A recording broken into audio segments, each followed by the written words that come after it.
오늘 하나님께서 우리에게 주시는 말씀은 에베소서 3장 14절에서 21절까지의 말씀입니다.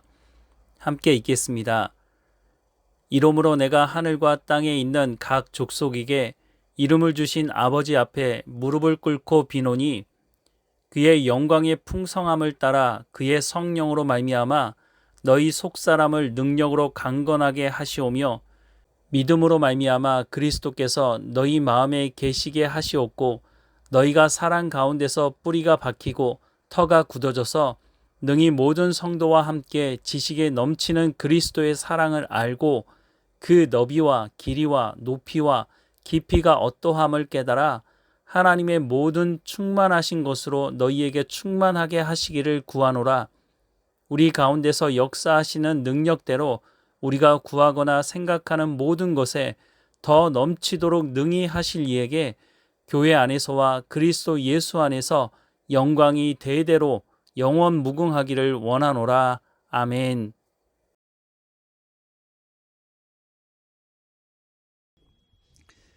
초대교회 당시에 사도 바울만큼 교회를 마음에 품고 기도한 사람이 있었을까 하는 생각을 해보게 됩니다.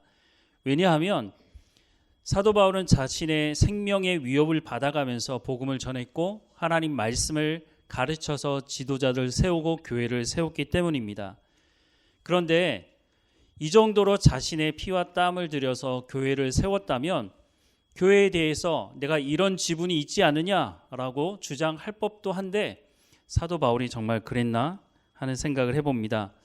그런데 이런 모습은 사실 오늘 우리가 살아가는 삶의 현장에서도 어렵지 않게 볼 수 있는 부분이기도 합니다. 물론 입으로는 하나님의 은혜라고 말합니다.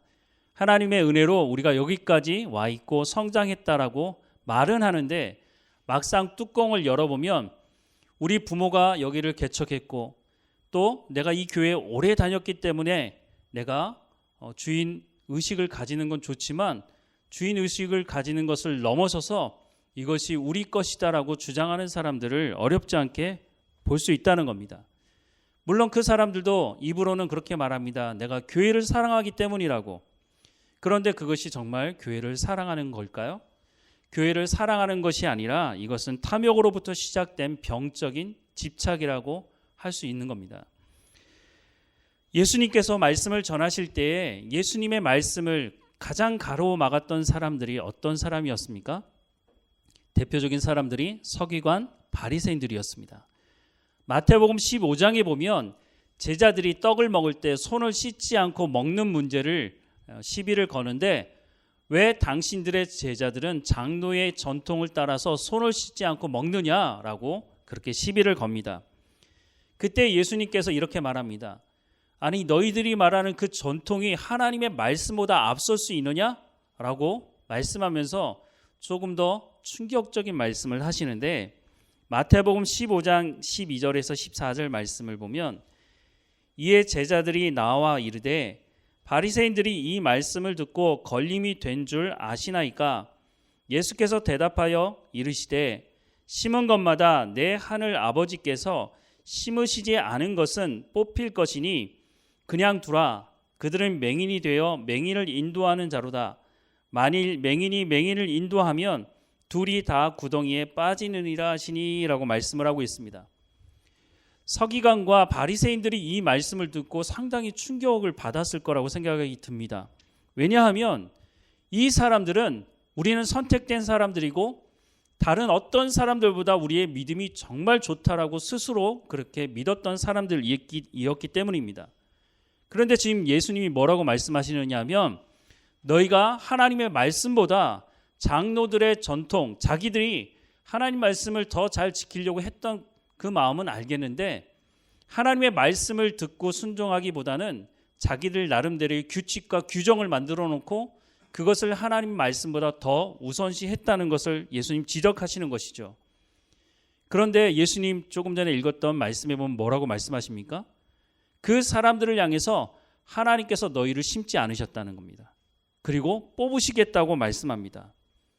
당연히 우리는 구원받을 백성이라고 생각하는 이 사람들에게 너희는 하나님께서 심지도 않았고 하나님께서 뽑으실 거다라고 얘기하니 충격을 받지 않을 수가 없는 거죠.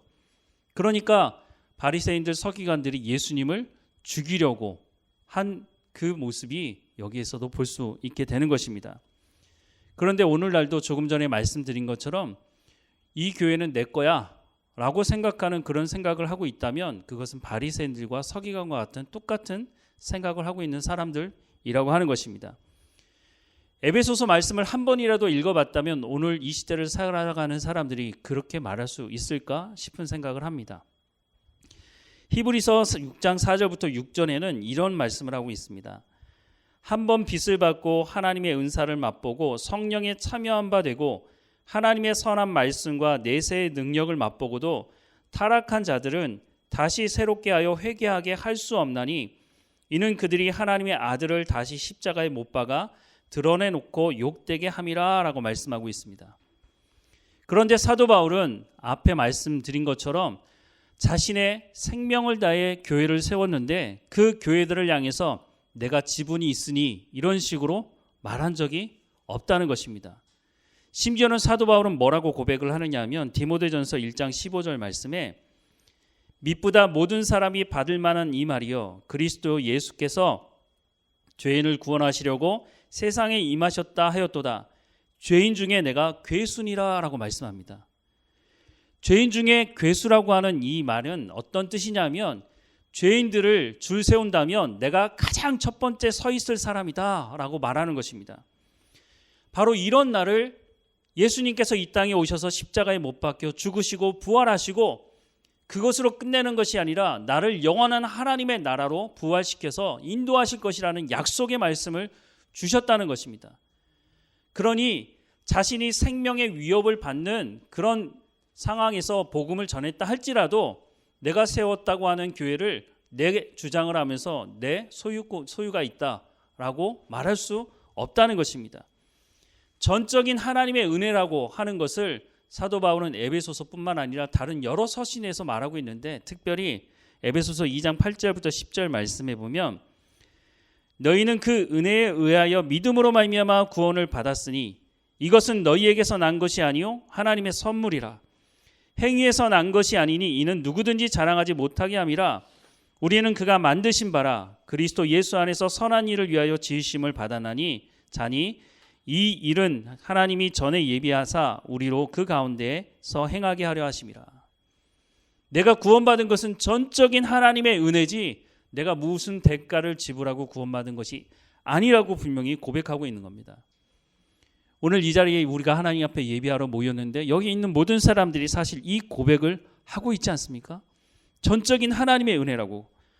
우리가 이렇게 고백하지 않는다면 교회로 모일 필요가 없는 것이죠. 그런데 초대교회 때부터 이 사실을 부인하고 그 교회가 자기의 것이라고 주장하는 사람들이 지금까지도 있다는 것입니다. 자신의 탐욕을 쫓아 자신의 주장을 하면서 거짓 복음을 전하는 사람들이 있어 왔다는 것입니다. 그래서 사도 바울이 에베소서를 통해서 이 교회가 삼위 하나님이 어떻게 세운 교회이고 또 교회로 부름받은 사람들은 어떤 삶을 살아가야 하는지를 에베소서 말씀을 통해서 분명히 말씀해 주고 있다는 것입니다. 그래서 우리가 봤지만 에베소서 1장에서는 우리가 받은 이 구원은 우연히 어쩌다가 생긴 구원이 아니고 성부 하나님, 성자 예수님, 성령 하나님께서 연합함으로 우리 가운데 구원을 허락해 주신 것이다. 그 대가를 예수님이 지불하시고 성령 하나님께서 우리를 인치셔서 하나님의 백성으로 살아가게 하신다라고 하는 것을 말씀하고 있는 거죠. 그런데 어떤 사람들은 은혜를 원수로 갚는 사람들이 있죠. 개구리가 올챙이적 생각을 못하는 사람들이 있는 것처럼 우리가 하나님을 알아갈 때에 예수님이 말씀한 것처럼 마태복음 10장 16절에 보라 내가 너희를 보냄이 양을 이리 가운데 보낸 같도다. 그러므로 너희는 뱀같이 지혜롭고 비둘기같이 순결하라고 말씀하는 것처럼 우리가 세상 살아갈 때 이와 같은 지혜의 하늘로부터 오는, 그래서 골로새서 말씀해 보면 위의 것을 찾으라. 또 야고보서의 말씀해 보면 지혜를 구하라. 그것은 다 하나님의 말씀을 말하는데 그러면 하나님께서 말씀을 주시겠다고 말씀하시죠. 우리가 이 세상 살아갈 때에 하나님의 말씀에 실력이 없으면 이런 사람들 속에 섞여 살면서 우리도 그 사람들을 닮아가게 되어 있다는 것입니다. 그래서 우리가 살아가는 삶의 현장에서 교제하는 사람들이 어떤 사람이냐가 참 중요합니다. 그냥 만나는 사람들이 아니라 친밀한 교제하는 사람들, 그 사람들이 어떤 말을 하고 있는지를 여러분 유심히 한번 들어보십시오. 그 사람들을 입에서 사람들을 비난하고 비방하고 분열시키는 말들을 하고 있다면 우리가 그 사람들과의 교제를 멀리할 필요가 있습니다. 금묵자학이라는 말이 있습니다. 나쁜 사람을 만나게 되면 나쁜 습관이 생기기 마련이라는 것입니다. 그런데 우리가 이런 사람들을 분별할 실력이 없다면 내 주변에 그런 사람들과 같이 교제를 하게 되겠죠. 그래서 하나님의 말씀에 실력이 있어야 이런 사람들이 어떤 사람인지 우리가 분별해낼 수가 있다는 것입니다. 에베소서 1장 3절에서 6절 말씀에 보면 하나님이 우리를 부르신 목적에 대해서 말씀을 이렇게 하고 있습니다. 우리 같이 한번 읽어보겠습니다. 3절에서 6절까지 말씀. 찬송하리로다. 하나님 곧 우리 주 예수 그리스도의 아버지께서 그리스도 안에서 하늘에 속한 모든 신령한 복을 우리에게 주시되 곧 창세전에 그리스도 안에서 우리를 택하사 우리로 사랑 안에서 그 앞에 거룩하고 흠이 없게 하시려고 그 기쁘신 뜻대로 우리를 예정하사 예수 그리스도로 말미암아 자기의 아들들이 되게 하셨으니 이는 그가 사랑하시는 자 안에서 우리에게 거저 주시는 바 그 은혜의 영광을 찬송하게 하려는 것이다. 아멘. 하나님이 우리를 부르신 목적이 뭐라고요? 거룩하고 흠이 없는 하나님의 백성이 되게 해서 하나님을 찬양하게 하시기 위해서 우리를 부르셨다고 말씀하고 있습니다. 그러면 우리가 어떻게 거룩하고 흠이 없는 백성으로 하나님께 찬양하며 예배하며 하나님의 마음을 기쁘게 할 수 있는 예배를 드릴 수 있을까요? 성령이 이 일을 도우시는 분이다라고 말씀을 하고 있는 거죠. 이 말씀은 이미 말씀드렸지만 구약 성경 에스겔서를 통해 하나님께서 이미 약속하신 것이죠. 에스겔서 36장 26절에서 27절 말씀을 우리 같이 읽어보겠습니다.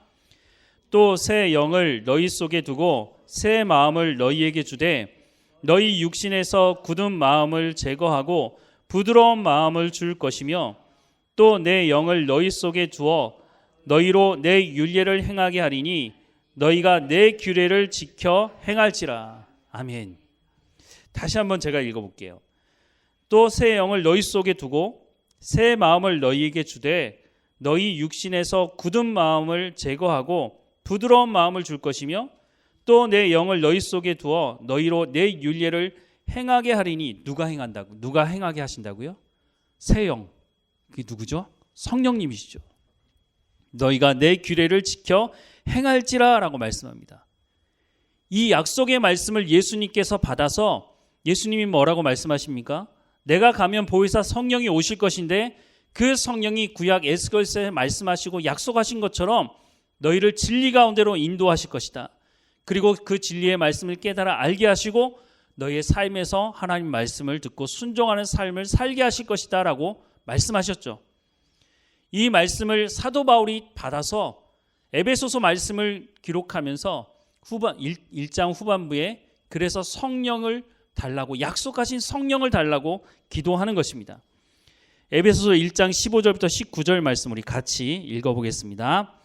이로 말미암아 주 예수 안에서 너희 믿음과 모든 성도를 향한 사랑을 나도 듣고 내가 기도할 때에 기억하여 하며 너희로 말미암아 감사하기를 그치지 아니하고 우리 주 예수 그리스도의 하나님 영광의 아버지께서 지혜와 계시의 영을 너희에게 주사 하나님을 알게 하시고 너희 마음의 눈을 밝히사 그의 부르심의 소망이 무엇이며 성도 안에서 그 기업의 영광의 풍성함이 무엇이며 그의 힘의 위력으로 역사하심을 따라 믿는 우리에게 베푸신 능력의 지극히 크심이 어떠한 것을 너희로 알게 하시기를 구하노라. 아멘. 교회에 부름받은 사람들, 그 사람들을 위해서 사도 바울이 기도하는 내용을 여기에 기록하고 있습니다. 이 말은 우리가 반드시 교회를 위해서 기도할 때 이 기도를 해야 한다는 것입니다. 다시 한번 보면 15절부터 17절 말씀. 이로 말미암아 주 예수 안에서 너희의 믿음과 모든 성도를 향한 사랑을 나도 듣고 내가 기도할 때에 기억하며 너희로 말미암아 감사하기를 그치지 아니하고 우리 주 예수 그리스도의 하나님 영광의 아버지께서 지혜와 계시의 영을 너희에게 주사 하나님을 알게 하시고, 지혜와 계시의 영은 성령님을 말합니다. 그 성령이 너희에게 임하면 어떤 일이 일어난다고요? 하나님을 알게 되는 일이 일어난다는 것입니다. 예수님이 말씀하신 그대로 성령이 오시면 너희를 진리 가운데로 인도하신다고. 더 나아가서는 에스겔서의 하나님의 약속의 말씀, 성령이 너희에게 임하면 하나님의 말씀으로 너희의 마음이 부드럽게 되고 하나님 말씀을 따라 순종하며 살아갈 수 있게 하시겠다고 하는 그 약속의 말씀을 사도 바울도 받아서 교회를 향해서 편지를 쓰면서 기도하고 있는 것입니다. 18절 19절을 보면 너희 마음의 눈을 밝히사 그의 부르심의 소망이 무엇이며 성도 안에서 그 기업의 영광의 풍성함이 무엇이며 그의 힘의 위력으로 역사하심을 따라 믿는 우리에게 베푸신 능력의 지극히 크심이 어떠한 것을 너희로 알게 하시기를 구하노라 라고 말씀합니다. 성령이 임하면 하나님을 알게 되는데, 하나님을 알게 되면 어떤 일이 일어난다고요? 부르심의 소망이 무엇인지, 우리의 눈이 밝아져서 우리를 왜 부르셨는지를 알게 된다는 것입니다. 거기서 그치지 않고 기업의 영광의 풍성함을 알게 되고 하나님의 역사를 통해서 우리에게 베푸신 능력이 지극히 크다는 것을 알게 된다는 것입니다. 왜냐하면 하나님의 말씀 안에 모든 문제를 해결할 수 있는 열쇠가 있기 때문입니다. 하나님의 말씀 안에 우리가 어떤 삶을 살아가야 되는지 길을 제시하고 있기 때문입니다. 요즘 청년들에게 꿈이 뭐냐고 물어보면 제 꿈은 뭡니다, 이렇게 정확하게 얘기하는 친구들 만나기가 쉽지 않습니다. 한 번은 이런 조사를 했다고 합니다. 초등학생부터 고등학생 때까지 학생들에게 10억 원이 생긴다면 범죄하고 감옥에 갔다 올 수 있느냐. 그런데 정말 충격적인 결과가 나왔죠. 초등학생 중에 17%가, 중학생은 39%, 고등학생은 54%가 내가 10억이 생긴다면 감옥 갔다 오겠다고 그렇게 응답을 했다는 겁니다. 이 아이들이 왜 그렇게 고백을 했을까요? 우리가 살아가는 이 시대가 돈이 최고라고 가르치는 사회이기 때문입니다. 대부분의 사람들이 수단과 방법을 가리지 않고 성공하고 출세하려고 합니다. 왜 그러죠? 돈 때문이죠. 꿈이 무엇이냐? 공통점이 있는데 잘 먹고 잘 살기 위해서 더 많은 돈을 벌 수 있는 길이라면 내가 그것을 하겠다는 것입니다. 그런데 생각해 보면 세상은 늘 그래왔습니다. 그러지 않은 적이 없죠. 아담과 하와가 타락한 이후로부터 세상은 여전히 자기의 탐욕을 채우기 위해서 심지어는 전쟁도 일으키고, 또 물론 지금 이 시대에도 사실은 이런 인간의 탐욕 때문에 전쟁이 일어나는 것 아닙니까? 그러면 성경은 우리에게 어떻게 삶을 살아가라고 말씀하고 있을까요? 우리 마태복음 6장 19절에서 34절 말씀, 좀 긴데요, 우리가 천천히 성경은 우리에게 어떻게 살아가라고 말씀하는지를 좀 우리가 들으려고 합니다. 19절부터 34절까지 우리 천천히 읽어보겠습니다. 너희를 위하여 보물을 땅에 쌓아두지 말라. 거기는 종과 동록이 해하며 도둑이 구멍을 뚫고 도둑질하느니라. 오직 너희를 위하여 보물을 하늘에 쌓아두라. 거기는 좀이나 동록이 해하지 못하며 도둑이 구멍을 뚫지도 못하고 도둑질도 못하느니라. 내 보물이 있는 그곳에는 내 마음도 있느니라. 눈은 몸의 등불이니 그러므로 내 눈이 성하면 온몸이 밝을 것이요 눈이 나쁘면 온몸이 어두울 것이니 그러므로 내게 있는 빛이 어두우면 그 어두움이 얼마나 더하겠느냐. 한 사람이 두 주인을 섬기지 못할 것이니 혹 이를 미워하고 저를 사랑하거나 혹 이를 중히 여기고 저를 경히 여김이라. 너희가 하나님과 재물을 겸하여 섬기지 못하느니라. 그러므로 내가 너희에게 이르노니 목숨을 위하여 무엇을 먹을까, 무엇을 마실까, 몸을 위하여 무엇을 입을까 염려하지 말라. 목숨이 음식보다 중하지 아니하며 몸이 의복보다 중하지 아니하냐. 공중의 새를 보라. 심지도 않고 거두지도 않고 창고에 모아 들이지도 아니하되 너희 하늘 아버지께서 기르시나니 너희는 이것들보다 귀하지 아니하냐. 너희 중에 누가 염려함으로 그 키를 한 자라도 더할 수 있겠느냐. 또 너희가 어찌 의복을 위하여 염려하느냐. 들의 백합화가 어떻게 자라는가 생각하여 보라. 수고도 아니하고 길쌈도 아니하느니라. 그러나 내가 너희에게 말하노니 솔로몬의 모든 영광으로도 입은 것이 이 꽃 하나만 갖지 못하였느니라. 오늘 있다가 내일 아궁이에 던져지는 들풀도 하나님이 이렇게 입히시거든 하물며 너희일까 보냐. 믿음이 작은 자들아. 그러므로 염려하여 이르기를 무엇을 먹을까, 무엇을 마실까, 무엇을 입을까 하지 말라. 이는 다 이방인들이 구하는 것이라. 너희 하늘 아버지께서 이 모든 것이 너희에게 있어야 할 줄을 아시느니라. 그런즉 너희는 먼저 그의 나라와 그의 의를 구하라. 그리하면 이 모든 것을 너희에게 더하시리라.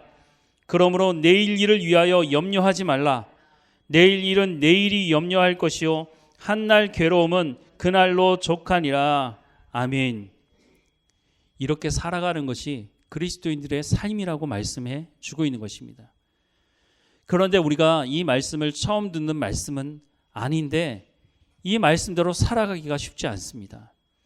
왜냐하면 세상이 우리가 이런 삶을 살아갈 수 있도록 도움을 주는 세상이 아니기 때문입니다. 돈이 가장 우선순위고 최고의 가치라고 말하는 세상 속에서 이 말씀대로 살아가려고 하니까 충돌이 일어나고 쉽지가 않습니다. 앞서 말씀드린 교회 안에서 기득권을 가지고 이 교회는 우리 거야 라고 말하는 사람들, 그 사람들의 뿌리를 찾아 들어가면 결국은 이 탐욕과 돈이 연결되어져 있다는 것입니다. 물론 돈 자체는 문제가 없습니다. 돈을 사용하는 인간의 그 탐욕이 문제인 것이죠. 지난주에도 보았지만 교회가 다 같은 교회가 아닌 것입니다. 사도 바울이 어려움을 당하고 있는 예루살렘 교회를 돕자고 했을 때에 나서서 헌금을 하고 도와줬던 교회와 그렇지 않은 교회가 명백하게 드러나는데 헌금을 하지 않았던 대표적인 교회가 바로 고린도 교회였다고 말씀을 드렸습니다. 그런데 상대적으로 다른 교회들보다 상당히 부유할 것으로 예상이 되는 고린도 교회가 헌금을 하지 않은 중요한 이유는 이 사람들이 사도 바울의 사도권을 인정하지 않고 있었기 때문입니다. 사도 바울의 사도권을 인정하지 않는다고 하는 것은 목회자로 인정하지 않는 거죠. 목회자로 인정하지 않는 이 사람들이 하나님의 말씀을 또 듣지 않게 되는 것이죠. 고린도후서 8장 1절부터 5절 말씀에 보면 이런 고린도 교회를 향해서 마게도냐 교회에 대해서 이렇게 소개하고 있습니다.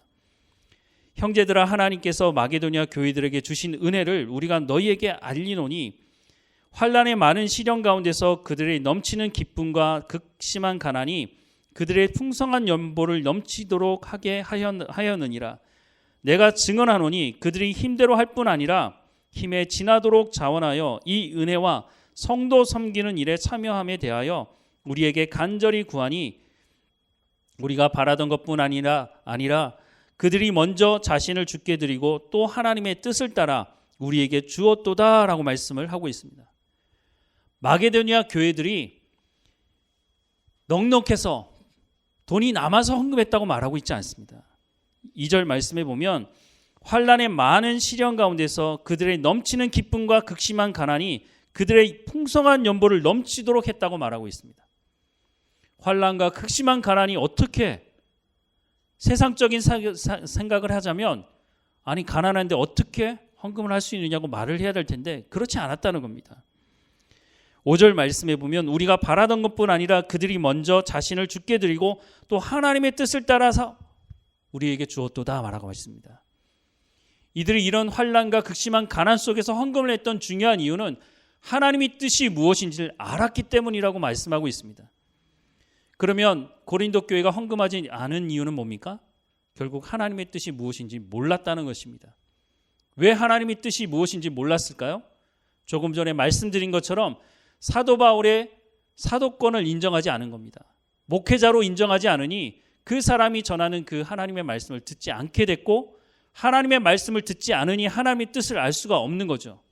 그러니 결국은 하나님 뜻을 알지 못하는 이 사람들은 헌금하지 않았다라고 말을 하고 있는 겁니다. 그런데 마게도냐 교회들은 어떻다고요? 하나님 뜻을 알았다는 겁니다. 어떻게 하나님의 뜻을 알았을까요? 하나님 말씀을 들었으니까. 그런데 사도 바울이 에베소서를 통해서 말씀하는 것을 가지고 얘기하자면 성령이 이들 가운데 충만히 임했기 때문에, 이들이 진리 가운데 인도함 받았기 때문에 하나님의 뜻을 알았다는 것입니다. 사도 바울은 에베소서 1장에서 이 성령이 임하기를 기도하고 2장으로 넘어가면서 하나님의 이 뜻, 성령을 통해서 알게 되는 하나님의 뜻이 구체적으로 어떻게 실현되는지를 말씀하고 있는데, 첫 번째는 하나님과 우리 각 개인과 연합된 관계가 이루어졌다는 것을 소개하고 있고, 에베소서 2장 후반부에는 교회의 연합을 말하고 있는데 그 연합은 바로 이방인들과 유대인들의 연합을 말씀하고 있다고 말씀을 드렸죠.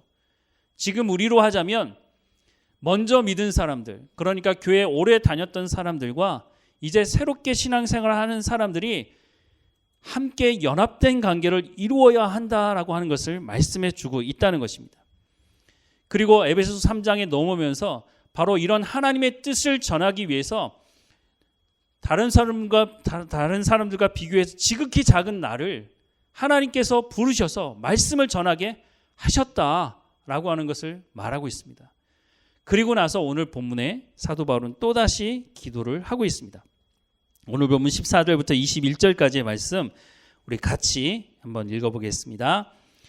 이러므로 내가 하늘과 땅에 있는 각 족속에게 이름을 주신 아버지 앞에 무릎을 꿇고 비노니 그의 영광의 풍성함을 따라 그의 성령으로 말미암아 너희 속사람을 능력으로 강건하게 하시오며 믿음으로 말미암아 그리스도께서 너희 마음에 계시게 하시옵고 너희가 사랑 가운데서 뿌리가 박히고 터가 굳어져서 능히 모든 성도와 함께 지식에 넘치는 그리스도의 사랑을 알고 그 너비와 길이와 높이와 깊이가 어떠함을 깨달아 하나님의 모든 풍성한 것으로 너희에게 충만하게 하시기를 구하노라. 우리 가운데서 역사하시는 능력대로 우리가 구하거나 생각하는 모든 것에 더 넘치도록 능히 하실 이에게 교회 안에서와 그리스도 예수 안에서 영광이 대대로 영원 무궁하기를 원하노라. 아멘. 다시 14절부터 16절 말씀을 보면 이러므로 내가 하늘과 땅에 있는 각 족속에게 이름을 주신 아버지 앞에 무릎을 꿇고 비노니 기도한다는 거죠. 그의 영광의 풍성함을 따라 그의 성령으로 말미암아 속사람을 능력으로 강건하게 하시오며. 어디서 들어본 말씀 아닌가요? 우리가 오늘도 읽었는데요. 에베소서 1장 16절부터 17절 말씀을 보면 내가 기도할 때에 기억하며 너희로 말미암아 감사하기를 그치지 아니하고 우리 주 예수 그리스도의 하나님 영광의 아버지께서 지혜와 계시의 영을 너희에게 주사 하나님을 알게 하시고. 그러니까 에베소서 1장에서 성령이 임하기를 기도했는데 그 기도를 에베소서 3장에 와서 더 구체적으로 지금 기도하고 있는 것입니다. 에베소서가 6장밖에 되지 않습니다. 길지도 않은데 비슷한 기도를 왜 두 번이나 반복하고 있을까요? 이 기도의 내용이 너무너무 중요하다는 것입니다. 물론 똑같은 말을 쓰고 있지는 않습니다. 1장에 비해서 3장에서는 더 구체적인 내용을 기도하고 있는데 궁극적으로 말하고 있는 것은 성령이 임해서 너희가 하나님이 누구이신지를 알기를 원한다는 겁니다. 그 하나님의 뜻이 무엇이냐? 너희가 교회 안에서 연합하는 것이고 하나님과 너희 각 사람이 연합하는 것이다 라고 하는 것을 말해주고 있는 겁니다. 오늘 교회가 기도할 제목들이 많죠. 복된 말씀 교회만 하더라도 우리가 더 안정적인 교회 장소를 구해서 예배할 수 있도록 하나님께 기도해야죠. 그리고 우리가 처음 시작하는 것이니 재정적으로도 안전할 수 있도록 하나님 허락해달라고, 또 우리 각 가정과 사업의 현장과 우리의 자녀들을 위해서 기도해야죠. 기도할 제목들이 참 많습니다. 그런데 사도 바울이 에베소 교회를 향해서 기도하라고 말하고 있는 내용을 들어보면 현실적이고 경제적인 문제들 왜 그때는 없었겠습니까? 사람 사는 게 다 똑같은데. 그런데 에베소 교회를 향해서 내가 너희를 향해서 기도한다라고 얘기할 때 제가 조금 전에 말씀드렸던 그런 기도의 제목들보다 성령이 임하기를 너희를 위해서 기도한다. 그 성령을 통해서 하나님이 어떤 분이신지를 알기 기도한다라고 말하고 있습니다. 오늘 본문 17절부터 21절 말씀을 더 보면 믿음으로 말미암아 그리스도께서 너희 마음에 계시게 하시옵고 너희가 사랑 가운데서 뿌리가 박히고 터가 굳어져서 능히 모든 성도와 함께 지식에 넘치는 그리스도의 사랑을 알고 하나님의 사랑을 더 깊이 알기 원한다고 말합니다. 그런데 그 사랑이 그 너비와 길이와 높이와 깊이가 어떠함을 깨달아 하나님의 모든 충만하신 것으로 너희에게 충만하게 하시기를 구하노라. 우리 가운데 역사하시는 능력대로 우리가 구하거나 생각하는 모든 것에 더 넘치도록 능히 하실 이에게 교회 안에서와 그리스도 예수 안에서 영광이 대대로 영원 무궁하기를 원하노라. 아멘. 사도 바울이 에베소서 1장에서 기도했던 그 내용에 대해서 더 구체적으로 기도하고 있습니다. 너무너무 이 기도가 중요하다는 겁니다. 그런데 에베소서 1장부터 3장 이 끝에까지 사도 바울이 지금 계속 반복해서 말하고 싶어하는 것이 있습니다. 그게 무엇인지 아시겠습니까? 너희가 성령의 충만함을 받아 하나님을 알기 원한다는 겁니다. 그래야 하나님의 뜻을 알 수 있고 우리의 삶의 현장에서 하나님의 말씀대로 순종하며 살아갈 수가 있다고 하는 것을 말하고 있는 것입니다. 그래서 이 짧은 서신을 쓰면서 2번이나 반복하면서 반드시 내가 너희를 위해서 기도하는 이 기도의 제목을 가지고 너희가 기도해야 한다라고 하는 것을 말해주고 있는 겁니다. 교회는 하나님의 말씀 위에서 세워져야 한다는 것입니다.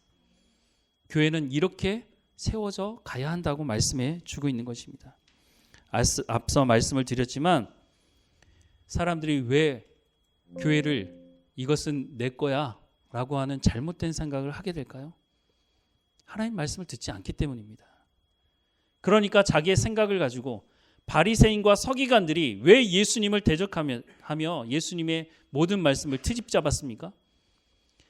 자신들도 하나님을 믿는다고 말하지만 그 사람들이 믿는 하나님은 성경에서 말씀하는 하나님이 아니고 자신들이 믿고 싶어하는 하나님을 만들어 놨기 때문에 우상 숭배를 한 것입니다. 그러니까 예수님께서 하나님께서 심지 않은 사람들이라고 말한 것입니다. 그리고 하나님께서 뽑으시겠다고 말씀하고 있는 것입니다. 호세아서 4장 1절부터 2절 말씀해 보면 이스라엘 백성들이 왜 망했는지를 말씀하고 있습니다. 이스라엘 자손들아 여호와의 말씀을 들으라. 여호와께서 이 땅 주민과 논쟁하시나니 이 땅에는 진실도 없고 인애도 없고 하나님을 아는 지식도 없고 오직 저주와 속임과 살인과 도둑질과 간음뿐이요 포악하여 피를 뒤이음이라 라고 말씀합니다. 이스라엘 백성들은 언약 백성들 아닙니까? 그런데 호세아 선지자를 통해서 하나님 뭐라고 말씀합니까? 이 백성들이 망하게 되었다는 겁니다. 그리고 그 말씀하신 대로 이스라엘 백성들은 하나님을 아는 지식이 없어서 나라가 정말로 망했죠. 남유다도 마찬가지였습니다. 호세아 선지자가 북이스라엘의 말씀을 전하는 선지자였지만 이사야 선지자는 남유다의 말씀을 전했던 선지자인데 그 말씀에도 보면 이 백성이 지식이 없어서 세상 지식 정보가 아니라 하나님을 아는 지식이 없어서 망하게 되었다고 말씀하고 있습니다. 그런데 왜 하나님을 아는 지식이 없습니까? 하나님 말씀을 듣지 않았기 때문입니다. 초대교회도 마찬가지고 오늘 우리가 살아가는 이 시대도 마찬가지입니다. 하나님의 말씀을 듣지 않으면 사람들이 모였다고 해서 그것을 교회라고 할 수가 없다는 것입니다.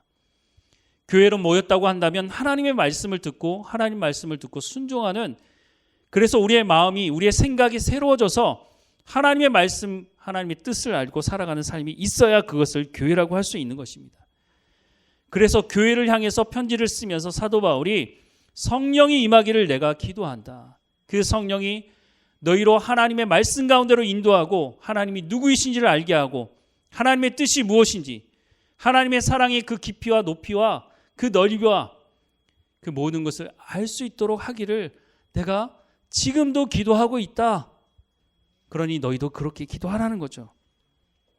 마태복음 6장 33절에 보면 그런즉 너희는 먼저 그의 나라와 그의 의를 구하라. 그리하면 이 모든 것을 너희에게 더하시리라 라고 말씀을 하고 있습니다. 우리가 하나님의 뜻을 알게 되면 우리의 기도가 바뀌게 되어 있습니다. 내가 지금 어떤 기도를 하고 있는지 한번 여러분 적어보십시오. 하나님이 뭐라고 약속하십니까? 먼저 그의 나라와 그의 의를 구하며 살아가라는 겁니다. 기도하라는 겁니다. 그냥 기도만 하라는 게 아니라 이 말씀은 그렇게 살라는 것입니다. 하나님의 나라와 하나님의 의를 구한다는 것, 그것은 내 삶의 현장에서 하나님의 말씀을 듣고 순종하는 것을 말하는 것입니다. 그러면 뭐라고 약속하고 있죠? 이 모든 것을 너희에게 더하신다고 말씀하고 있습니다. 그러면 우리의 기도가 바뀌어야죠. 어떻게 기도해야 되겠습니까? 예수님이 말씀하신 이 모든 것을 너희에게 더하시리라고 말씀하는 더하시겠다는 그것을 가지고 기도하고 있습니까? 아니면 먼저 하나님의 나라와 하나님의 의를 이루어가는 삶을 살아갈 수 있도록 인도해달라고. 이 삶을 살아가기 위해서는 하나님 말씀을 알아야 되니까, 하나님의 말씀을 알기 위해서는 성령의 충만함이 필요하니까 사도 바울이 기도했던 것처럼 하나님 내 가운데 성령의 충만함을 허락해 주십시오. 그리고 나를 진리 가운데로 인도해 주시고 하나님의 말씀, 하나님의 뜻을 이해할 수 있도록, 알 수 있도록 허락해 주셔서 내 삶의 현장에서 하나님의 의와 하나님의 나라를 이루어갈 수 있도록 인도해 달라고. 그러면 약속이 뭐가 돼 있다고요? 이 모든 것을 너희에게 더하실 것이라고 말씀하고 있는 겁니다. 사랑하는 여러분, 지금 우리는 교회를 위해서 무엇을 기도하고 있습니까? 얼마나 빠르게 가느냐가 중요한 것이 아닙니다. 우리가 가는 방향이 바른 방향이냐가 중요한 것입니다. 느리게 가도 괜찮습니다. 하지만 방향이 잘못됐다면 아무리 느리게 가도 아무리 빨리 가도 잘못된 곳에 도착하게 되면 이것이 아닌 겁이에요? 이렇게 얘기하면 어떻게 되는 겁니까? 그래서 처음부터 교회를 향해서 기도하는 사도 바울의 기도처럼 하나님 우리 가운데 성령의 충만함을 허락해 주십시오. 이것을 통해서 하나님의 말씀을 깨달아 알게 하시고 내 삶의 현장에서 이 말씀을 이루어가며 살아갈 수 있도록, 느리더라도 하나님을 향한 방향을 바로잡고 그렇게 자라가게 되면 하나님의 마음을 기쁘게 하는 교회로 성장하게 되는 것입니다. 왜냐하면 우리가 교회를 성장시키시는 것이 아니라 성령 하나님께서 우리를 성장시키기 때문에 우리가 성장하면, 우리 각 사람이 하나님 앞에 성장하면 교회가 성장할 수밖에 없는 것이죠. 그래서 사도 바울이 교회를 향해서 기도하는 이 기도의 제목을 우리의 마음에 새기고 하나님 이 말씀대로 우리 가운데 이루어 주십시오 라고 교회를 위해서 기도하는 우리 모두가 되기를 주님의 이름으로 축원합니다. 사랑하는 하나님, 우리 가운데 약속하신 그 성령을 허락해 주옵소서. 날마다 성령의 충만함으로 우리를 진리 가운데로 인도해 주시고 하나님의 말씀을 깨달아 알게 하시며 하나님의 뜻이 무엇인지 분별할 수 있도록 은혜를 허락해 주옵소서. 그래서 우리 가운데 있는 고난을 극복할 수 있는 힘이 하나님으로부터 오게 하시고 하나님 우리가 살아가는 삶의 현장에서 하나님의 나라와 하나님의 의를 구하는 삶을 살아갈 수 있도록 인도해 주옵소서. 하나님 내 삶이 하나님 앞에 칭찬 듣는 삶이 될 수 있도록 하나님의 마음을 기쁘시게 하는 교회의 삶으로 살아갈 수 있도록 인도해 주옵소서. 그리스도의 장성한 분량에 이룰 수 있도록 세상이 줄 수 없는 평안을 누리며 하나님이 주시는 참 기쁨과 감사함으로 살아가는 우리의 삶이 될 수 있도록 하나님의 말씀을 들을 수 있는 귀를 열어주시고 우리의 마음에 하나님의 말씀을 새길 수 있도록 은혜를 허락해 주옵소서. 하나님이 한 주일 동안 살아갈 동안 하나님과 동행하게 하셔서 하나님께서 말씀하시는 교회로 자라가게 하시고 하나님께서 원하시는 삶을 살아갈 수 있도록 인도해 주옵소서. 세상 사는 것이 만만치 않습니다. 쉽게 넘어지고 하나님 좌절하게 되지만 하나님의 부르심의 소망이 무엇인지도 깨달아 알게 하시고 하나님과 동행하는 삶을 살아가고 뒤를 돌아볼 때마다 하나님께서 우리를 여기까지 인도하셨다고 고백하며 감사하는 우리의 삶이 될 수 있도록 은혜를 허락해 주옵소서. 하나님 우리를 복된 말씀교회로 불러주셨사오니 하나님 이 교회를 통해서 하나님의 영광이 드러날 수 있도록 우리가 나아갈 방향이 어딘지를 분명히 알고 하나님 앞에 순종함으로 나갈 수 있는 우리의 삶이 될 수 있도록 인도해 주옵소서. 하나님이 한 주일 동안 우리를 인도하실 하나님께 감사드리고 예수 그리스도 이름으로 기도드립니다. 아멘.